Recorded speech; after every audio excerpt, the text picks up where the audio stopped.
Yeah. Good evening, ladies and gentlemen, and welcome to tonight's debate. My name is Oliver Hartwig, and I'm the Executive Director of the New Zealand Initiative. Welcome to the second semi-final of the New Zealand Initiative's Next Generation debates, which bring you fresh perspectives on the big social issues. Before we do anything else, the emergency exits. In case of a fire, would you please just walk down and just go down the stairs, and you should be safe outside, although it's quite chilly as I've heard. Before we get started, I'd like to thank the Friedlander Foundation for the very generous support for this project. Michael Friedlander, as many of you know, has been a long-standing supporter of many such projects designed to improve public understanding of public policy, and without his support, this tournament simply wouldn't have happened. The aim of the tournament is to get people, especially young people, thinking and talking about public policy issues and understanding why they matter. And that's, in fact, the initiative's mission, promoting sound public policies that will make for a better standard of living for all New Zealanders.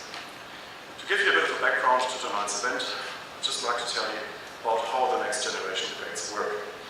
University debating teams consisting of two of the top debaters from Auckland, Victoria, Canterbury and Otago universities entered the tournament. And tonight is our second semi-final, with our grand final to be held next Thursday at the City Gallery, also here in Wellington.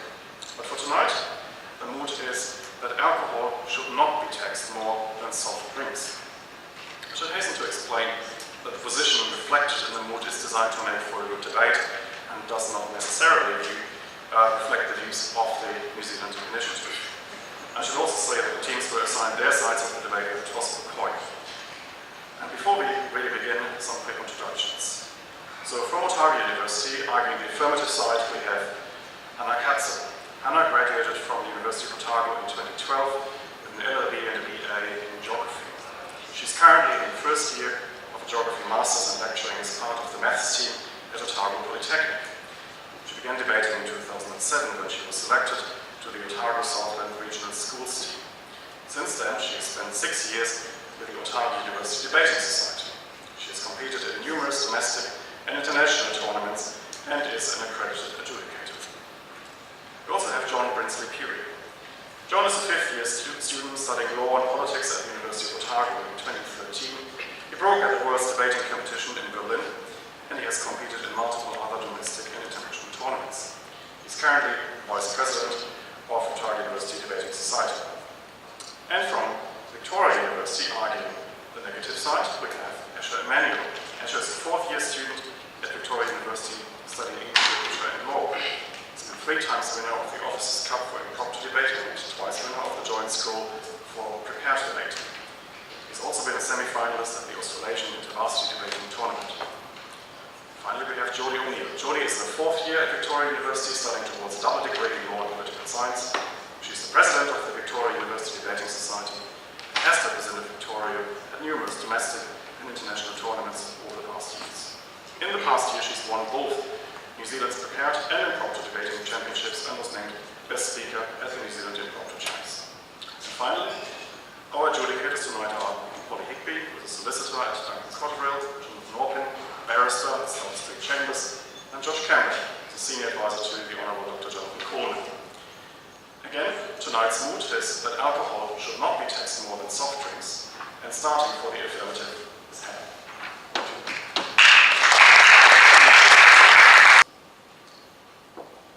Ladies and gentlemen, on the affirmative side of the house today, we acknowledge that alcohol plays a sometimes harmful role in New Zealand society. We support the fact that the government, recognising this harm and recognising the inability of people to stop that harm for themselves, tax it. What we think has been done poorly up to now, though, is the recognition of the significant health effects that soft drinks have on the people of New Zealand. We say that these harms are different to the harms of alcohol, true, but no less dangerous and even more hidden.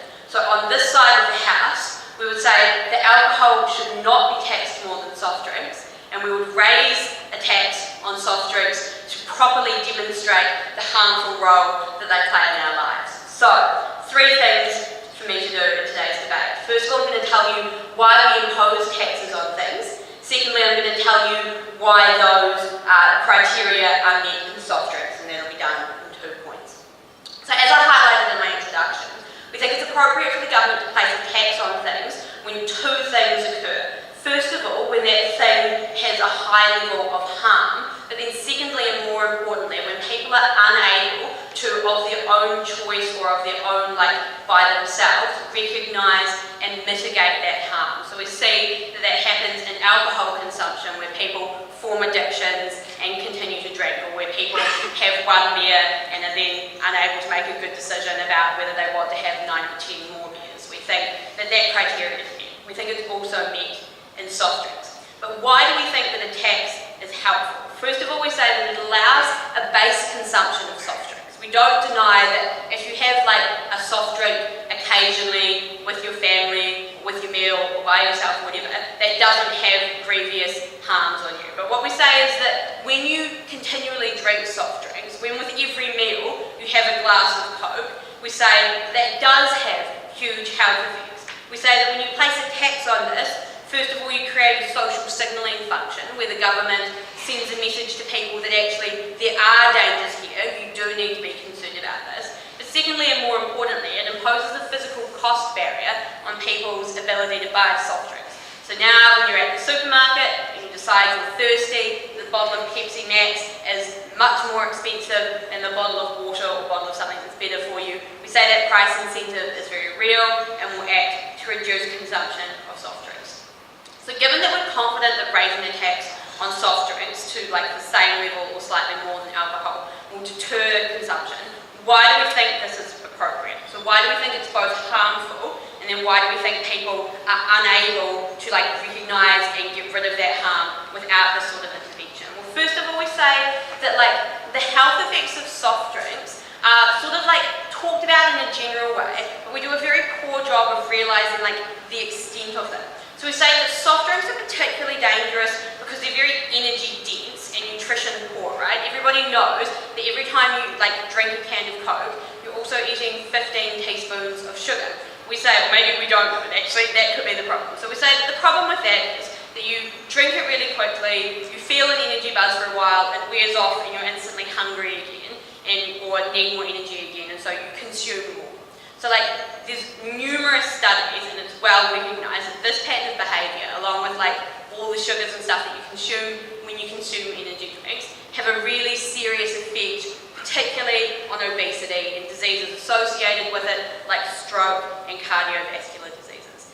In New Zealand, we say that there's research that points to the fact that for every extra regular serving you have of soft drink, there's a significant jump in your BMI. So if you have one extra glass every week of Coke, we say that that has a significant effect. If you do it with every meal, it has a significant effect. And in New Zealand, if you take the proportion that soft drink contributes to weight increase and compare that with the amount of weight-related hospitalisations and death, we can calculate that soft drinks cause about 140 hospitalisations and about 40 deaths every year in New Zealand. We say that aside from that, there are huge health effects where people don't quite get to the point where they need to be hospitalised, but the quality of their life is reduced nonetheless. We say that under our model, we can directly avoid those harms.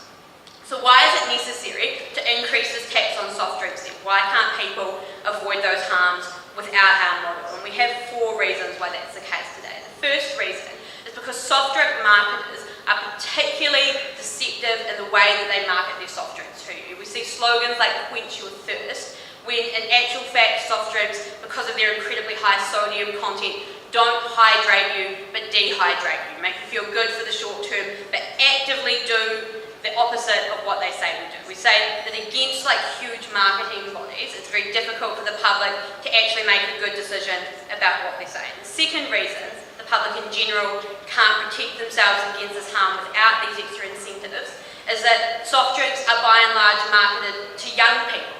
We think it's particularly disgusting for these companies to market harmful products and market the excess consumption of them to young people. We don't think it's okay to tell people who aren't very good at making decisions yet that they should be having a glass of soft drink with every meal. We think that our model fixes that. We say third reason is that there's a societal norm that's been created, particularly by like big companies who tell you that every time you have a meal from them you should turn it into a combo and drink a gallon of fizzy with it, that you have soft drinks far more often than like an occasional treat. So we see that in New Zealand, soft drink consumption has spiked by 45% in the last 5 years. That number is still climbing. We think that like societal impression that soft drinks all the time are fine, people don't recognise the harm. And the fourth reason we say that people can't keep themselves is that a lot of soft drinks are actually designed or contain addictive ingredients. So we say that when you look at women like Natasha Harris, who was a mother from Invercargill whose death was partially attributed to her excess consumption of Coca-Cola, our point isn't that everyone's going to drink 10 litres of Coca-Cola a day, it's that she felt unable to stop and her use escalated because of the addictive qualities of the sugars and the caffeine and the other yummy things in Coca-Cola. So we think that that's a harm, that means people can't prevent this for themselves. We don't think it's alright for the harms of soft drinks to go unstopped in our society. We absolutely would raise the tax to at the same level or more than alcohol.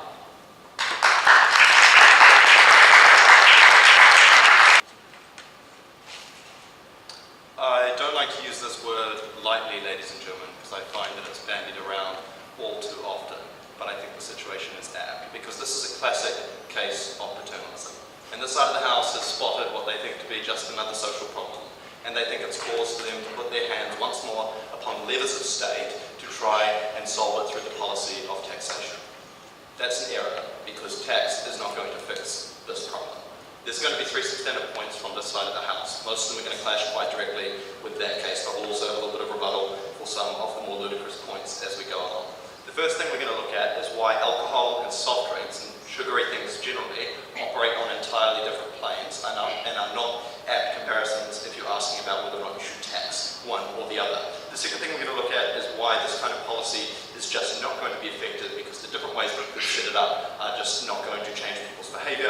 And thirdly, we're going to look at the harmful messaging as regards people's health and body weight, and why it's an inappropriate message to send that there is a strong link between soft drinks and such things. But first, let's look at what we heard from Hannah. The first thing Hannah wanted to try to tell you was that we have a series of tax principles. And those principles are that when something is highly harmful, we should get ourselves involved and tax that in order to limit people's ability to do that. But there's plenty of harmful behaviour, particularly concerning diet and the like, that we simply don't involve ourselves in taxing at all. Harm is not the threshold, right?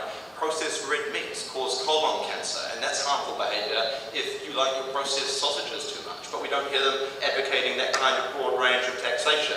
They just want to vilify the sweet drinks that we all enjoy. And it's quite absurd to suggest, as they did, that a glass of Coke with dinner is the kind of thing which is going to change your BMI for years to come. We think that the examples of the serious harm of this kind of consumption are limited to a very small set of cases. That's a harm that we think we should be willing to bear rather than get ourselves involved in taxation.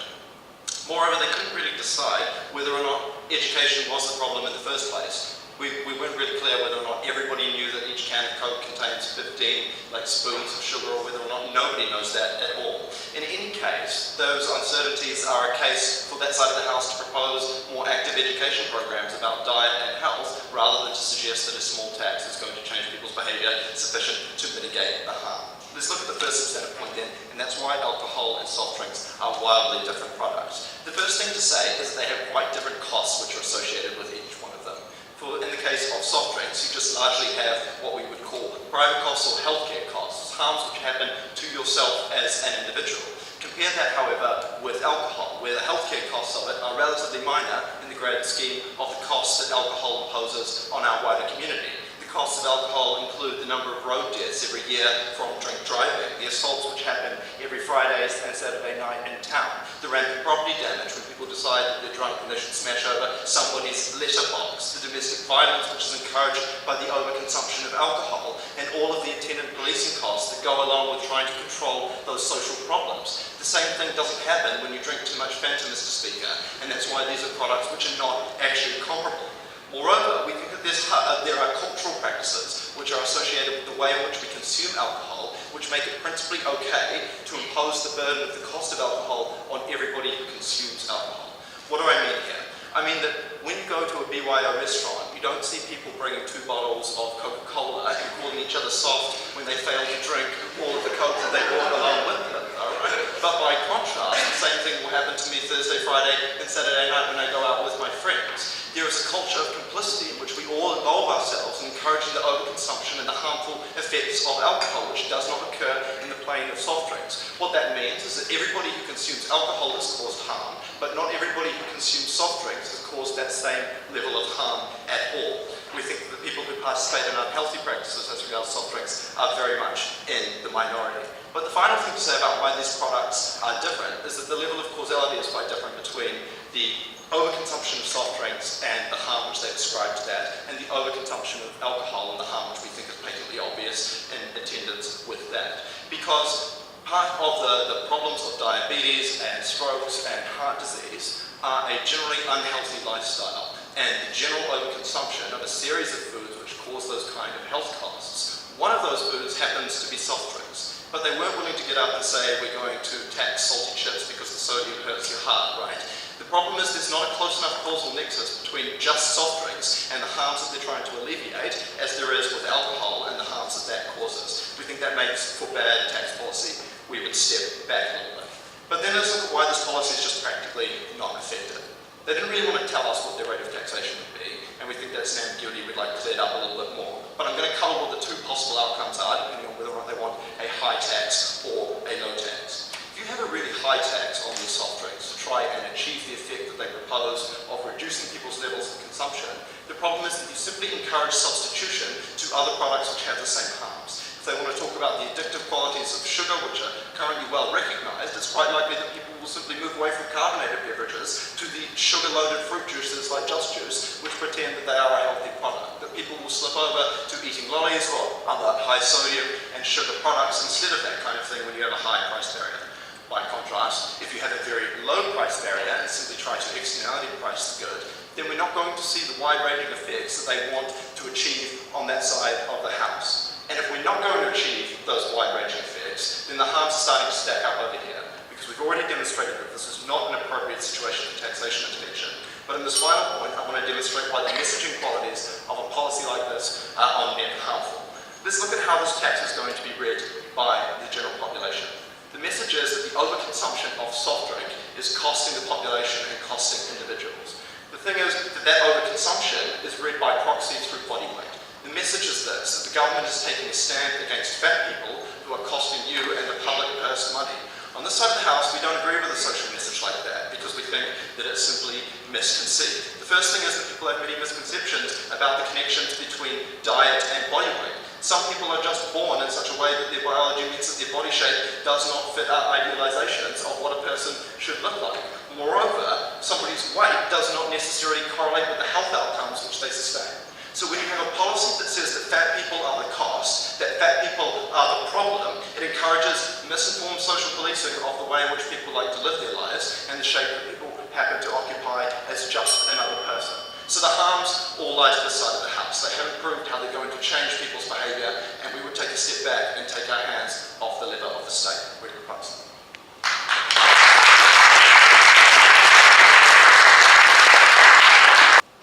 There used to be a time when to have a can of fitness was seen as a treat, was seen as something that you did on the one-off occasions and it was special because of it.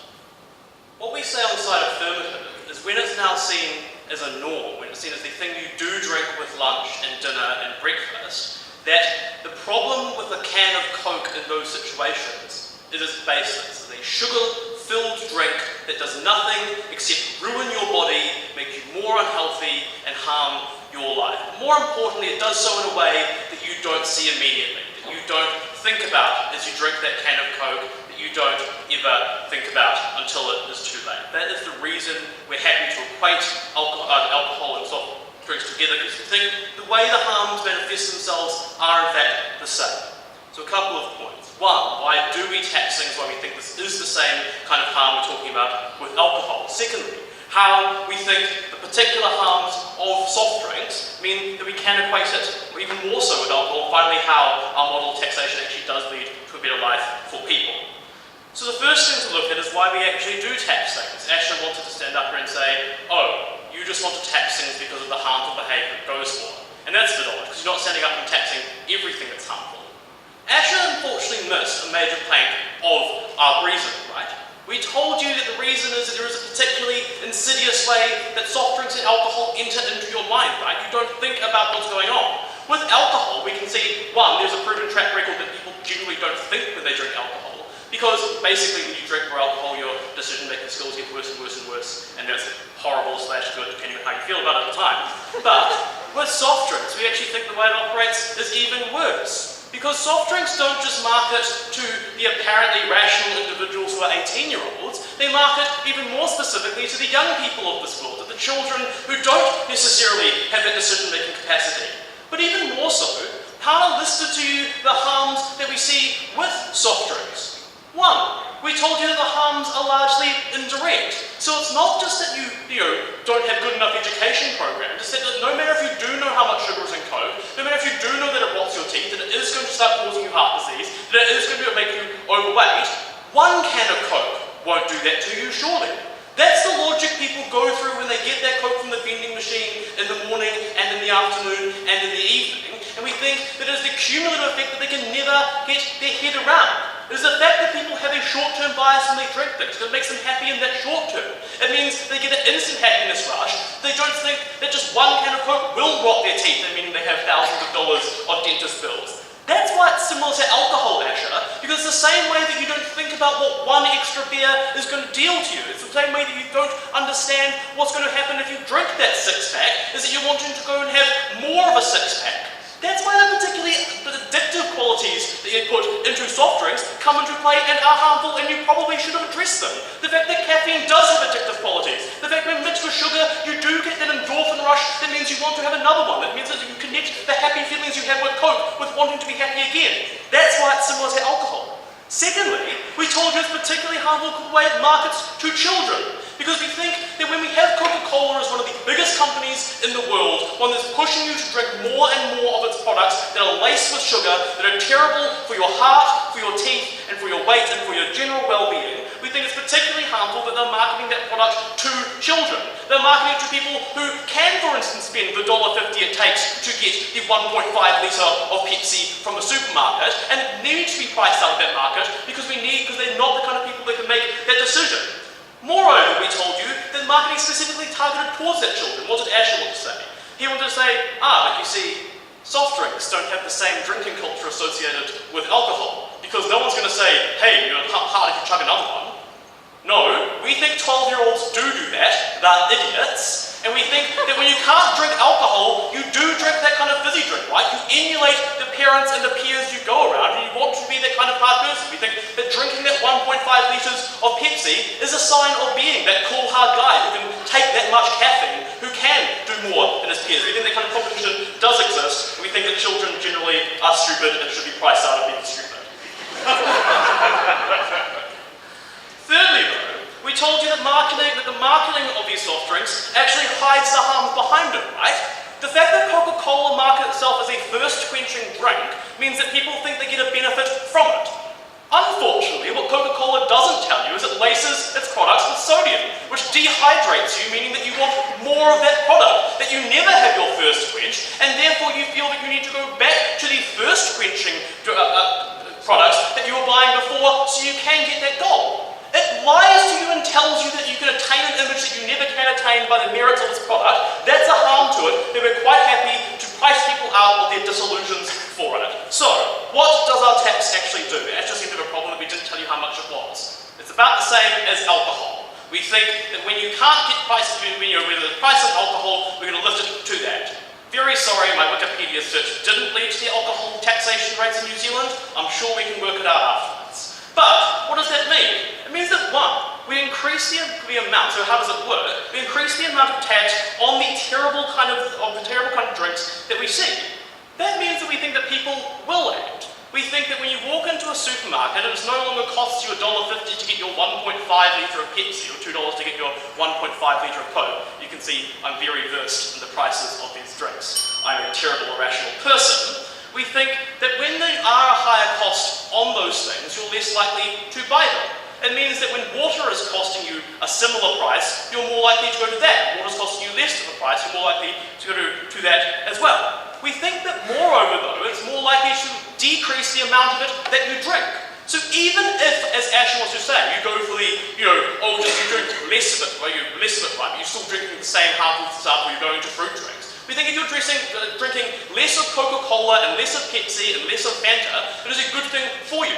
These things give nothing to your body except for sugar and caffeine, things we think that you have too much of in your body, and we're quite happy to make sure that you drink less of it. What then did he say? He wanted to say, oh, but they'll just go to alternatives like fruit drinks.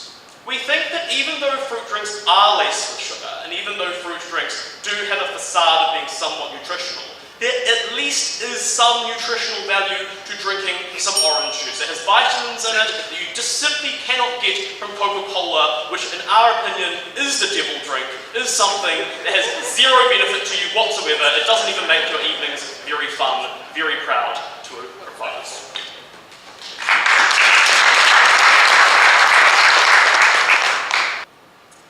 Essentially what we've heard from John is, well, people, they just can't think about things like soft drinks. They live in a world where they don't see the advertising campaigns that happen all the time, where they don't go to the dentist who tells them about all of the harms of sugar, where they didn't go to school and received all of the education that we have. We think people are perfectly aware of the fact that sugar has an effect on their health. The fact that they choose to continue to consume it isn't going to change over their model, because we think they're simply going to be able to substitute other things for that instead, and they're just happy to let that happen. So we don't think they're actually going to be solving any of the things they set out to solve. 3 things I want to talk about today. First, I want to talk about why we think there is this fundamental difference. Second, I want to talk about and address the material that John just never really responded to, about why we think it's just as bad when people substitute in different directions. And then third, I want to talk to you about why we think it's really, really bad to send this societal signal that fat people are essentially people that the state needs to step in and regulate the way that they live their lives because they can't do it themselves. And we think that's a really negative message to be sending. The first thing we told you in terms of fundamental differences, and this is the thing that John never really responded to, is we told you that there's all kinds of societal harms that are fundamentally different in alcohol, that are externalities that are placed on all of society, which we think is part of the reason why we're justified in taxing it. So that means the fact that you can't go out on a Friday night without having drunken men glaring at you, the fact that there is high rates of crime, the fact that somebody will damage your letterbox on the weekend because they think it's funny, all of those things are societal harms that we think justify alcohol. What was their response essentially to this? Was to say, oh well, we think the society that surrounds sugar actually works in the same way as that around alcohol, right? Because people, they just aren't able to tell the short and long-term effects. We have a number of responses to this. The first thing to say is, as I alluded to in my introduction, we think that it is being very successful in getting the message out there that sugar is problematic, and we think that people who don't know that are essentially either just too young, they can't even read, or they just don't exist, right? The second thing to say is that we think all of this analysis about the short-term bias applies to everything in society, right? So you equally can't tell that eating one steak now and that steak and chips that you love having every Friday is actually going to lead you to have heart attack in the future. That's exactly the same problem that we have with everything in society. That's not a good enough reason to tax it. But moreover, we think that actually the things that happen in the way that alcohol does this is fundamentally different, right? It's the fact that when I went up to the bar tonight and bought a soft drink, the man who served me automatically assumed that I was debating in the debate because that's the only reason why I wouldn't be buying alcohol, right? We think that society that fundamentally self-fulfills itself, that says you have to drink more, you have to drink in excess, and you have to continue to do things like take not just 1 bottle of wine to BYO on the weekend, but 2 bottles of wine. We don't think that culture exists. John's response to this was to say, oh well, you know what 12-year-olds are doing? They're actually getting into sculling competitions with 2.25 litres of Coke. Okay, maybe those 2 12-year-olds are going to be an issue. But the problem is, people just don't get into those kinds of competitions, right? Because when you consume that much Coke, it's generally a pretty bad idea, right? You have to go to the bathroom all the time. And it creates all sorts of problems. But people actually go out and do that with drinking alcohol. Because sorry. There's some sort of benefit to it that's above just being being able to win your competition, right? There's some sort of benefit in actually experiencing that alcohol getting into your body and being able to look really, really cool. And then in that culture that keeps on saying that you have to do this, not just when you're 12, but when you're 16, when you're 20, when you're 40, even when you're older than that, it continually reinforces that idea. Second point about why we don't think this affects people's behaviour. Because what they wanted to tell you is that we're going to set a really, really high tax and this is going to change the way that people act. It's going to decrease the amount of soft drinks that they eat. Well, what we told you is firstly we're just simply going to substitute with other products. And if you're worried about like marketing quench your thirst being something that's really, really problematic, how do you think it is when people now think they're drinking fruit drinks, right? They're essentially something that society says is healthy, that actually has exactly the same sugary content in it. We think that that's actually really, really harmful and doesn't mean these people are going to be losing any weight at all, right? They're probably still going to consume soft drinks, they're still going to eat lollies and other sugary products. We think that means that you aren't actually going to be able to do anything at all with your tax. You're not going to fundamentally change the nature of these people's consumptions. The third thing to talk about, and this is the material that John never addressed in his speech, is a perception about the way in which people who are fat or who have issues with their body weight are seen within society. And what we think here is that the government is fundamentally sending a signal that says that these people are literally unable to control their own consumption. We think that buys into the kind of social stigma that already exists within society, that a lot of fat people are just unmotivated or lazy or just can't, they just overeat and all those kinds of things. We think that although that may be true for some people, there's a very real proportion of society for whom that is not true, for whom it is that they are simply larger than other people, or whom they try to do a good diet, but sometimes they occasionally overconsume in certain things and they turn out to be fat. We think that what this problematically sends is it buys into all of that narrative about how we actually, society should step in and tell them what they're drinking. That maybe when your friend who's slightly large buys an extra soft drink, that you should, stand over them and look them down and tell them that they should feel bad about that. We think that's really, really harmful for people who fit those body types because we don't think that it's necessarily that straight. We don't think that the nexus between drinking soft drinks and necessarily being fat is something that's as straightforward as they wanted to tell you about on that side of the house. We think there are lots of people who do try really hard but simply can't fulfill the ultimate body type within society. They point the signal from the government and say that it's all right for you to essentially hate on those people, to tell them that they should fit that ideal body type and that we should regulate the way that they think about their life. Ultimately, at the end of this debate, the tax is unfair, but more than that, it doesn't actually do anything to change people's behaviour. We're very happy to oppose.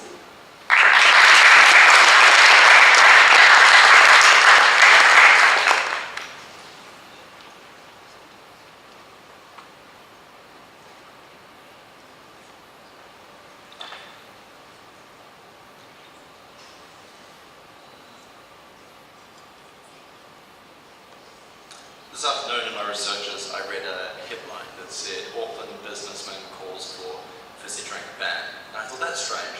Auckland businessman doesn't sound like a public health expert, but I'll read the article anyway.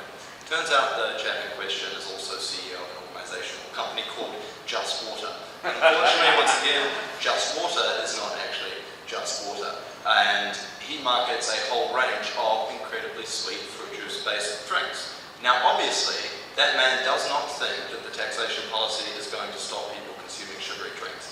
That man thinks that he can successfully capture the whim of the public in vilifying soft drinks to encourage all of the people who are apparently addicted to sugar to switch over to his product. Let's bear that in mind as we assess the quality of this policy.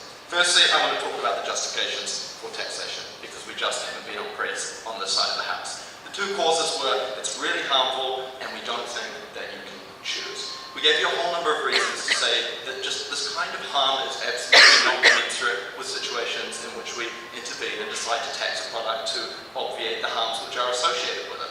We think when you go about a willy-nilly taxation program of spotting things that are harmful and saying we need to tax that to reduce consumption, you have to have quite good cause to involve yourself in that. And so we said alcohol is a very specific case, and they didn't give you much of a good reason to believe otherwise. You heard no response to the ideas about the enormous social cost that alcohol imposes on everybody in the community. Moreover, you didn't hear a response, except for some glib idea of soda-chugging 12-year-olds, to analysis about why, as individuals, we are largely complicit, I see drinking over there, in the drinking culture that encourages us all to continue to drink, Mr. Speaker. Those are good reasons to believe that that is a special kind of product which does not possess the same qualities as soft drinks at all, and does not meet that kind of high threshold. It lacks the causal nexus between the directness of harm, because because the health consequences that they're complaining about is a mixture of a whole lot of things. It's a lack of exercise, it's a bad diet generally. It's not simply the extra Coca-Cola that you sometimes have with dinner, Mr. Speaker, at all. So that's why the tax policy point falls to the side of the House. It's something we shouldn't principally involve ourselves in. But their case could survive if they could have proven to you that this tax was going to work. Unfortunately, they didn't manage to do that. We queried them on what the degree of this tax was going to be, right? And John came up and admitted that they were going to tax it just the same as alcohol. Have you been to duty-free recently? Because I have, and it showed me just how outrageous the taxation on alcohol is in New Zealand. It's about 50% of the price of a bottle of spirits, a bottle of gin, Mr. Speaker. That's something to be quite concerned about, because as my analysis in the introduction would suggest, if you have a tax as high as that, people are going to go for substitutable goods. I know sometimes I'm tempted, even in the case of alcohol, to substitute for things which might be alternate intoxicants, right? Don't do that. But with sugar, it's a far easier threshold to go and substitute with all of the other sweet treats, right, that make you happy just the same. The tax, quite simply, doesn't work. But what about the messaging qualities they wanted to tell you that it has? They said the government is going to be sending a strong message that they are standing up against the evil villains who use their marketing to encourage children to drink too much Coca-Cola. Education does education, Mr. Speaker, not taxation policy. If you want to encourage people to drink less soft drinks, make them aware of all of the consequences of those decisions and allow them as free and autonomous agents to make that decision for themselves. Taxation is a very, very roundabout way of sending those kind of messages about healthy living and a balance between diet and exercise, which is the real crux of these health problems.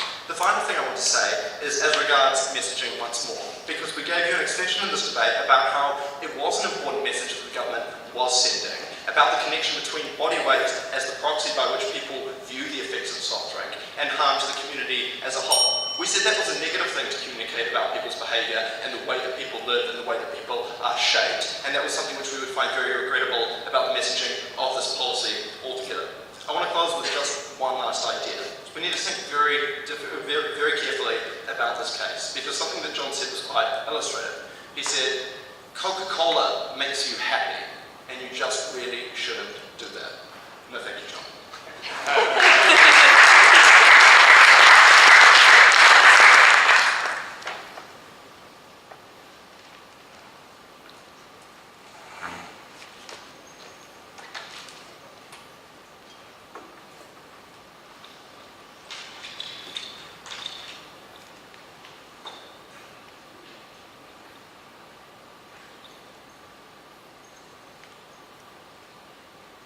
Ladies and gentlemen, I have a small addiction to Pepsi Max. I feel tired when I don't drink it.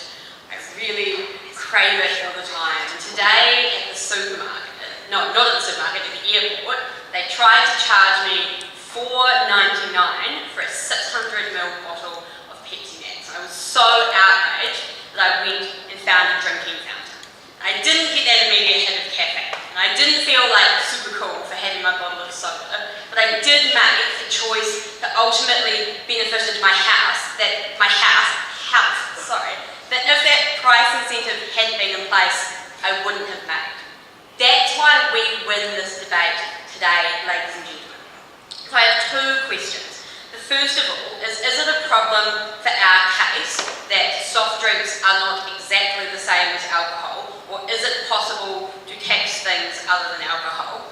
And then the second point is how will our mechanism actually work, like we've told you the whole way through, to achieve the benefits that we want. So Asher and Jodie correctly pointed out that soft drinks and alcohol are a little bit different, and that different things happen when you drink each of them. Unfortunately, what they actually needed to do was show that whatever threshold they want to put in place applies to alcohol and not to soda. Not just that the two are different, but that one has harms that are so much worse than the other. And we told you, right, that we're going to tax anything that has massive harms, but also people cannot stop those harms occurring for themselves. So we think that both alcohol and soft drinks fall within this category. We're happy to recognise the harms of alcohol. We're happy to tax both. So why do we think that people and the culture around soda and the health issues around soft drinks are so bad that it also falls into that category? Well, first of all, we told you that there are massive health harms, that time you add an extra regular serving of a soft drink, so every time you have like one more soft drink a week, that has a significant effect on your health, on your teeth, on your body weight. We say that it has effects in like strokes and heart attacks. They've never denied those things. What have they said? They've said that, well, education will be enough to fix this. We told you, right, that when you have companies like Coca-Cola who are able to spend millions and millions of dollars to make their product look really sexy and really cool, who are allowed to lie to you and tell you that their product is super thirst quenching when it's not, who are allowed to market to young and impressionable people the eat your 5+ a day vegetable ads where New Zealand celebrities dance around with vegetables just don't cut it. We say that that education campaign has failed, that the 45% increase in soft drink consumption we've seen in New Zealand proves that, and proves that people aren't making those decisions. We told you also though that there is social culture that pressures people into drinking soft drinks. We've told you that particularly among young people, the idea that I can drink this much caffeine and stuff is a cool thing. But moreover, we told you that there's a lot of really underlying and harder to identify social pressures that force people into drinking soft drinks. The fact that everything comes in a combo with a drink, so you always have a drink on the side. Things like that. So we say there absolutely is a culture around soft drinks that mean that people aren't complicit in the decision that they're making and need extra incentives to signal that it's bad. So what are the extra incentives? The first one is we send a social signal. And they agreed that our social signal was going to be really strong because they were scared that we were going to bully particular people. The problem with that, and why we don't think it stands in this debate, was that our tax applies equally to people of all body masses buying soft drinks. And because the fact is that every soft drink you buy has health consequences and no health benefits. So it is always an unhealthy choice. And the second and more concrete mechanism is just that it gets more expensive. We say that every time we turn someone away from the zero nutritional benefit of a soft drink towards even the slightly nutritional benefit of something else is a victory for our side of the house. Proud to propose.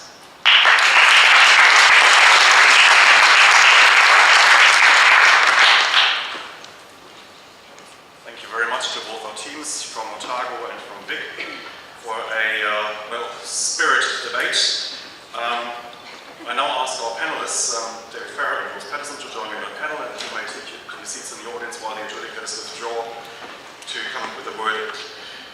We want to provide you some comment on the debate, if you want to join me here, David and Rose. Some comment on the debate, and afterwards we'll have time for your questions as well. And we have asked Rose Patterson and David Farrer to provide us with their thoughts on the debate. Rose is a research fellow at the initiative. She's working on education policy and is currently in the final stages of preparing a big report on teacher equality in New Zealand. And David Farrer is the owner of Korean Market Research, but many of you will know David predominantly through Kiwi-Blog, and Kiwi-Blog has been in existence now for 10 years, promoting happy mischief. And congratulations, David, for making a great contribution to the political debate in New Zealand through your blog. I think it's recommended reading, compulsory reading every day, and we're very glad to have you here and we're a great friend of the initiative, and we're glad to have you here. But first, over to Rose, then David, and then your questions. Thank you.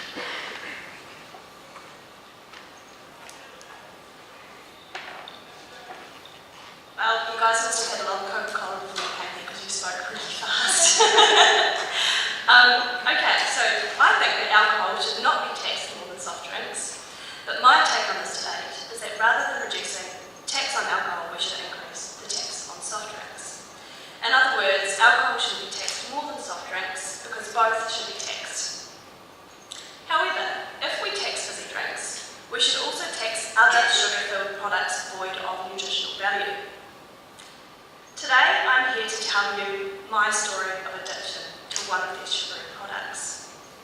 My name is Rose Patterson, and I'm a chocoholic. I'm going to tell you the story of my vice, which isn't alcohol or fizzy drinks, but is chocolate, to make the point of why these products should be taxed. A couple of nights ago, I was feeling a little bit down. There was really only one solution. I texted my partner, "Hey darling, would you be able to pick up some chocolate for me on the way home?"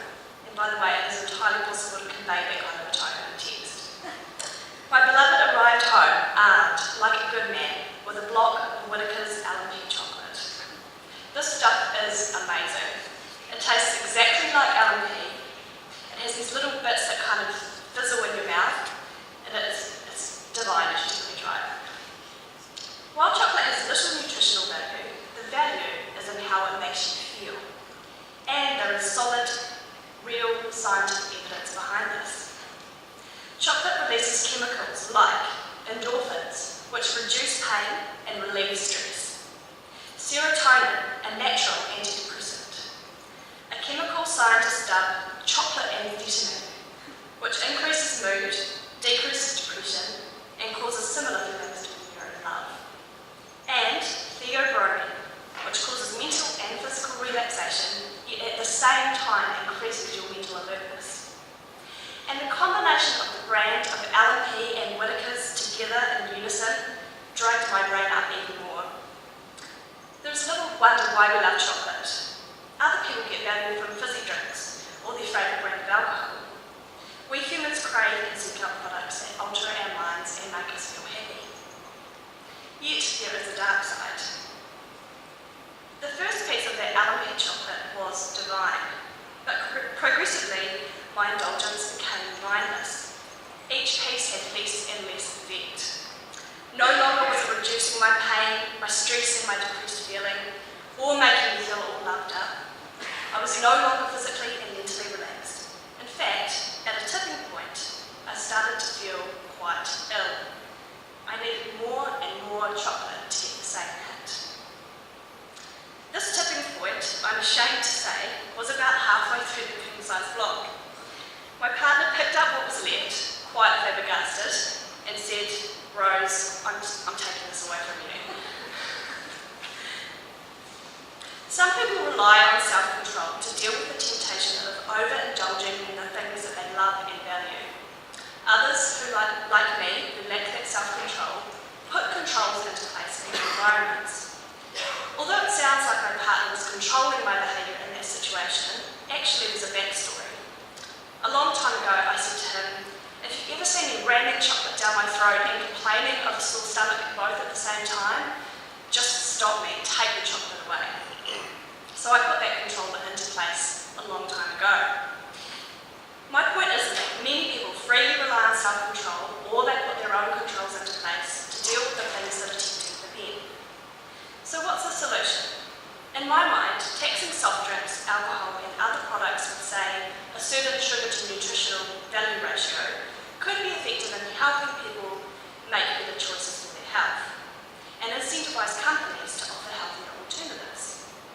If, say, a block of chocolate was raised to $6.50 rather than $4.50, you might instead buy a smaller block of chocolate, and then each piece would have a higher value, leading to your optimal brain state of loved up happiness.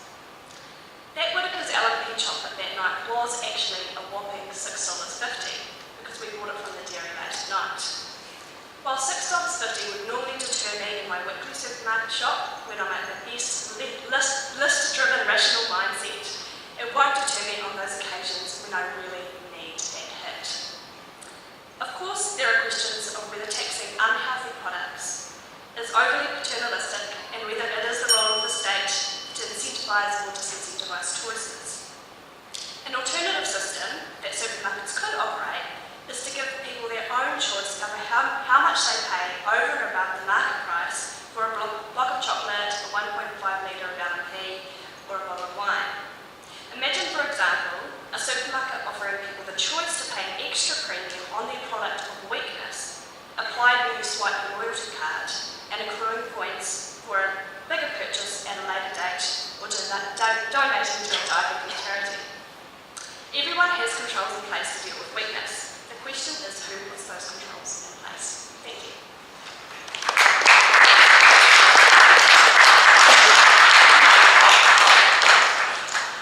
Thanks everyone. As you heard from Oliver, I run Kiwi Blog and we've got our 10th birthday coming up in a week. I should disclose 2 of the 4 sponsors are Independent Liquor and Wine Seeker, so that of course makes me very neutral on this topic. This is the second debate I've helped be on the panel for, and I think in both of them, as with last summer, you end up actually sort of disagreeing with both teams. The topic was interesting because it could have been interpreted two ways by the affirmative. One was that both alcohol and sugar, soft drinks, should be taxed at the same level where alcohol currently is, or, which I was sort of hoping for, that both of them should be taxed at the same level, being almost zero. And that's sort of where my leanings go towards a bit. The key difference though, one thing we heard about the woman in Chicago who drank 10 bottles of Coke a day. Well, you have to give alcohol a certain amount, then you cannot drink 10 bottles of spirits a day. I know, I tried first year varsity. That second bottle always gets to you, doesn't get onto that third bottle. So at least alcohol does have the great benefit that there is a natural limit. You pass out, so you can't keep drinking it. Now, look, slightly more seriously. What's one of the there's really two arguments for why you put these taxes on. One is the external costs, which we heard about, and the other, which we also heard about, was deterrence. And just firstly talking on the external costs, I have some sympathy and I would agree, alcohol does have greater external costs on New Zealand society. I think that's quite clear. However, is taxing it the best way to deal with those external costs? Are there other ways you can deal with it? If we look at the two major areas of external costs, it's health and law and order. Well, with health, possibly you can argue that what you actually want is for people to be incentivised not by a few extra cents on their alcohol, but that they actually would pay the cost of their own health care and they actually make decisions, and this applies to soda drinks too, which are bad for their health. You can do that through health insurance or through the public hospital saying, if you drink yourself to give yourself liver disease, well, we'll fund the needy people with hip replacements, not you people. Likewise with justice, if people, like if Asher on a Saturday night goes home and rips off a letterbox on the way home, should everyone who had a drink here tonight be paying for the fact that Asher ripped off a letterbox, or should he actually be caught by the police, made to pay for ripping off the letterbox, rather than saying everyone, I think there was a quote, everyone who drinks causes harm. Well, no, I don't think everyone who does drink cause harm. So should everyone who drinks pay for that harm? The other argument is deterrence, which we heard a lot about. Now, first of all, people are often very price sensitive, but it doesn't mean they'll be price sensitive in the way you think. I remember I did focus groups actually a while back with mainly students on alcohol. You know how on the alcohol bottles you have those health warnings about how many standard drinks there are?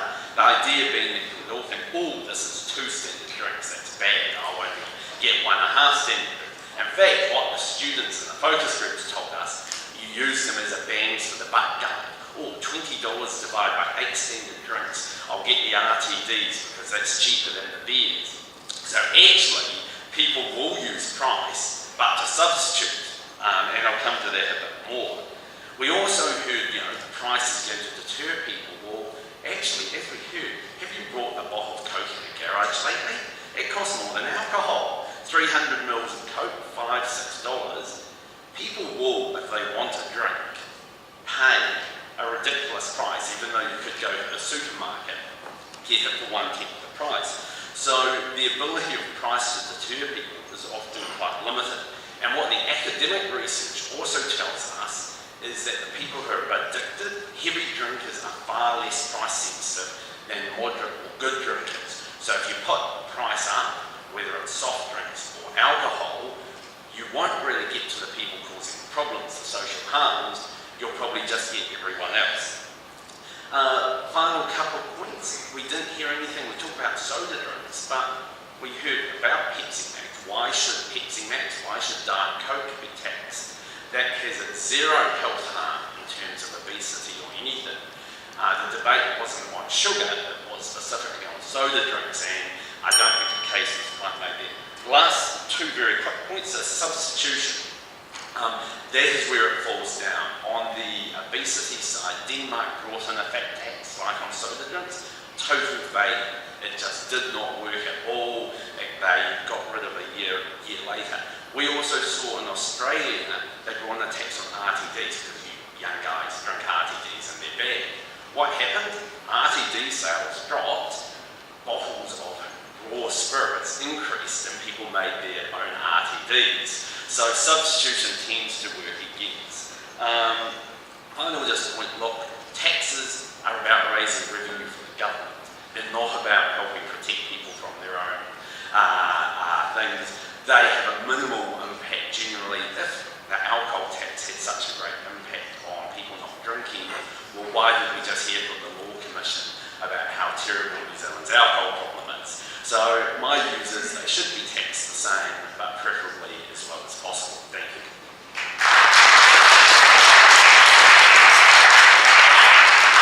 Thank you, David, and thank you, Rose. Now time for questions. Who would like to answer first to the panel?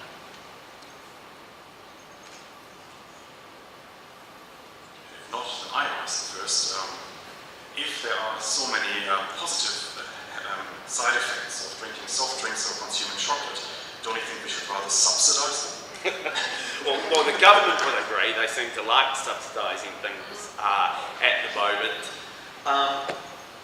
Where you have to be very careful as we're talking about costs is you don't talk about the benefits. And actually a very well-known economics firm made this problem when looking at what the harm is caused by alcohol, where they included the private costs of alcohol, but they didn't include the private benefits of alcohol, which actually invalidated their whole thing.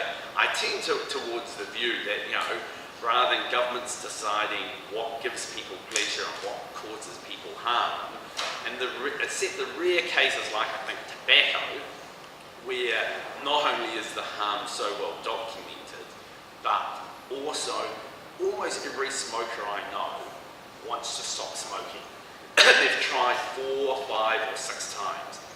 How many people who drink alcohol want to give up drinking alcohol, want to just stop drinking alcohol? Hands up if you're in the room and you actually want to stop drinking alcohol. So for me, that's why I think the government shouldn't try to subsidise or tax.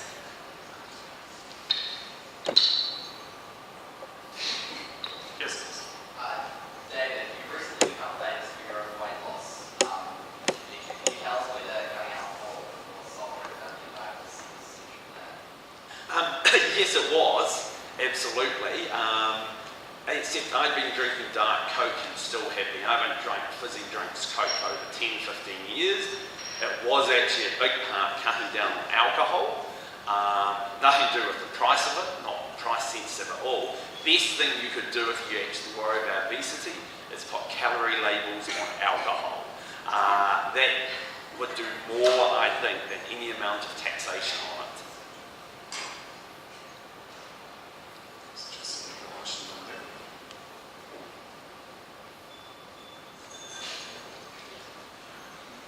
Look, if you don't have any more questions, then I would just suggest we go over to the adjudicators, because I think you've got your verdict. So who of you wants to announce the winner?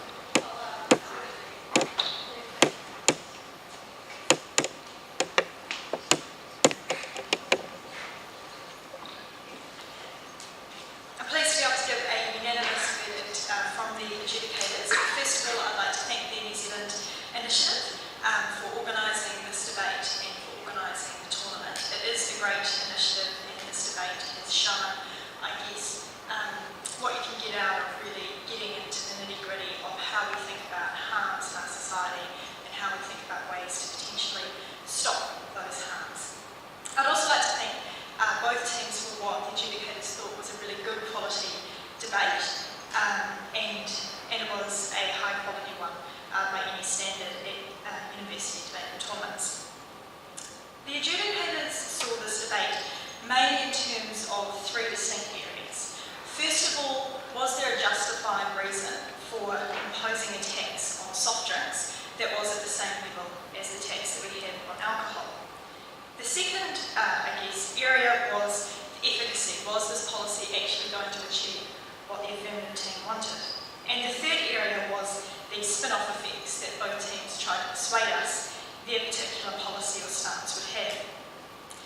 The Affirmative team in this debate stood up and said, well, we've got a principle which is that harmful things should be taxed. And we think that in the case of soft drinks, there are different harms to the harms from alcohol, but they are harms that are potentially just as bad. And the harms that they told us about were harms in terms of the health of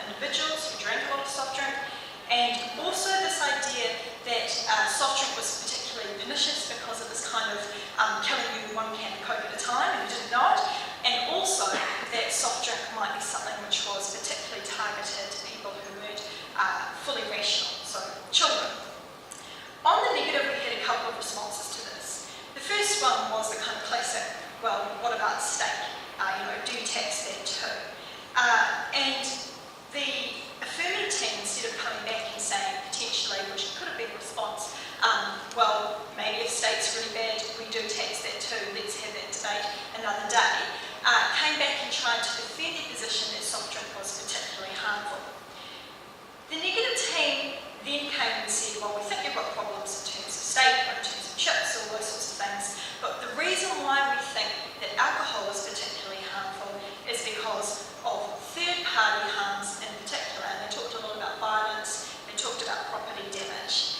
And then the thing that the negative team, the adjudicators, thought did particularly convincingly in this debate was to put forward some substantive analysis about the culture that surrounds drinking in New Zealand and why that might mean that everybody who indulges in drinking alcohol should face some form of penalty in terms of a higher tax. So in terms of justification, we thought that in this debate the negative team did a good job of coming back and actually taking down some of the affirmative team's reasons for why they would tax soft drink.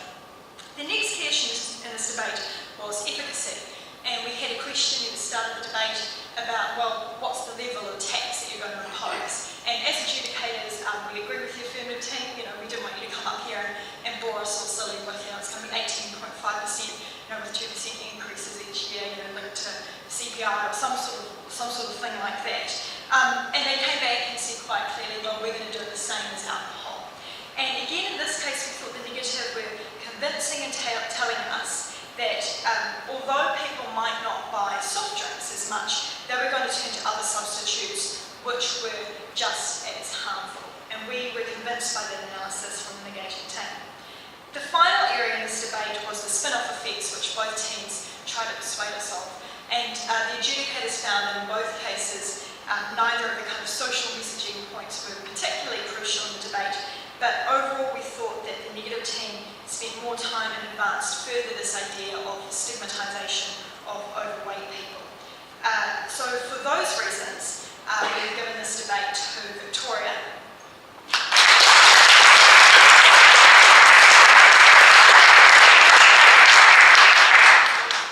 So well done to Victoria and commiserations to Otago region from which I am from. The one final comment that the adjudicators wanted to leave the group with, and also the debaters with, was that we thought that this debate was perhaps calling out for, first of all, some analysis of the third-party costs in terms of the cost to the public health system of a population that was increasingly drinking soft drinks, and we thought that in particular links could have been made to the excise tax that is put on tobacco in New Zealand and the sort of costs that go with that, and perhaps the efficacy that that has had in the case of tobacco. But overall, well done to all of the debaters, and good luck to Victoria, who will proceed through to the grand final.